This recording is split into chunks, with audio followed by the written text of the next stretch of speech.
घर में, घर के अंदर पुराने कपड़े, मैले कुचैले कपड़े जो किसी काम के नहीं, जो पहनने के काबिल नहीं, उसके रखने के नुकसानात कितने हैं, तो ये आज हम आप इस वीडियो में डालना आपको बताना चाहते हैं इसके नुकसान कितने हैं।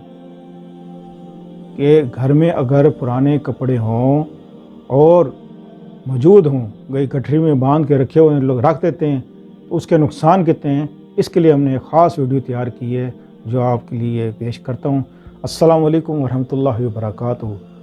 यूट्यूब चैनल से कारी मोहम्मद रियाज कुरैशी का सलाम। अस्सलाम वालेकुम वरहमतुल्लाहि वबरकातुहू। पाकिस्तान में और पाकिस्तान से बाहर आने वालों के लिए हम दुआ गो हैं कि अल्लाह पाक आपकी रूहानी, जिस्मानी, अंदरूनी, बैरूनी बीमारियाँ दूर फरमाए, आमीन। जी हाँ नाज़रीन, घर में पुराने कपड़े हों, बहुत सी औरतें ऐसी होती हैं कि जो वो पुराने कपड़े होते हैं जो किसी काम के नहीं होते, गठरियों में बांध के पेटी में डाल देते हैं या किसी गोदाम में ऐसे जगह पे रख देते हैं। उसमें क्या होता है कि उन पुराने कपड़ों में बिच्छू भी आते हैं, सांप भी आते हैं और तरह तरह के वो कीड़े मकोड़े उन कपड़ों में चढ़ जाते हैं, और जिससे बहुत सी बीमारियां फैलती हैं। और दूसरी वजह इसकी ख़ास ये है कि इसके नुकसान क्या हैं, क्या वजह है कि क्यों नुकसान है। अब देखें, जो हदीस शरीफ में आता है कि आप हुज़ूर सल्लल्लाहु अलैहि वसल्लम का इरशाद ग्रामी है कि सफाई निफ्स ईमान है। जब घर में गंदे कपड़े होंगे, आपके घर में मैले कुचैले गंदे कपड़े होंगे, आप घर में नमाज भी पढ़ते हैं, कुरान भी पढ़ते हैं, सब कुछ करते हैं, लेकिन घर में फरिश्ते नहीं आएंगे, उस घर में फरिश्ते नहीं आएंगे। आपकी आवाज़ तो पहुंच जाएगी अल्लाह को, आपको जो नमाज पढ़ेंगे उसको तो सवाब मिल जाएगा, कुरान जो पढ़ेंगे उसको सवाब मिल जाएगा, जो जिक्र करेंगे उसको सवाब मिल जाएगा, लेकिन घर में फरिश्ते नहीं आएंगे। जब फरिश्ते नहीं आएंगे तो उस घर में बरकत कैसे होगी? तो फिर वो घर बर्बाद हो जाएगा, तबाह हो जाएगा।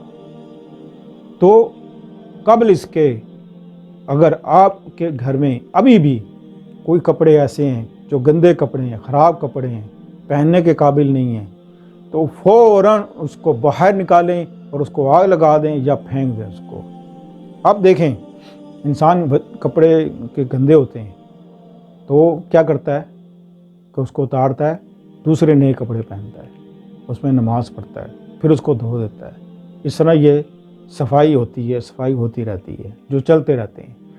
बिलखुसूस जिस कमरे में, जिस रूम में आप नमाज पढ़ते हैं, कुरान पढ़ते हैं, वहाँ पर तो कोई भी मैला कपड़ा नहीं होना चाहिए, कोई भी, यानी कि जो आपने उतारे भी हों कपड़े वो भी नहीं होने चाहिए।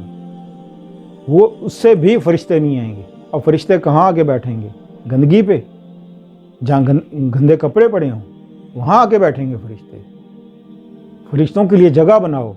कुरान पाक, हदीस शरीफ में आता है, कुरान पाक में भी आता है कि जब इंसान कुरान पढ़ता है तो फरिश्ते उसको चारों तरफ से घेर लेते हैं, और फरिश्ते इतने होते हैं जो ज़मीन से ले और आसमान तक वो फरिश्ते होते हैं, जो दायरा बना के, हल्का बना के बैठ जाते हैं और उस कुरान को सुन रहे होते हैं, और वो कुरान पढ़ने वाले के लिए दुआ खैर करते हैं, दुआएं करते हैं कि अल्लाह इस घर में बरकतें फरमा, इस घर में रहमतें फरमा, इसमें रिज़्क़ की फराहमी अता फरमा, पढ़ने वाले को सेहत दे, पढ़ने वाले को तंदुरुस्ती दे, पढ़ने वाले को ईमान दे, पढ़ने वाली का दिल साफ कर दे, अल्लाह तू इससे राज़ी हो जा, इसके गुनाह माफ़ कर दे।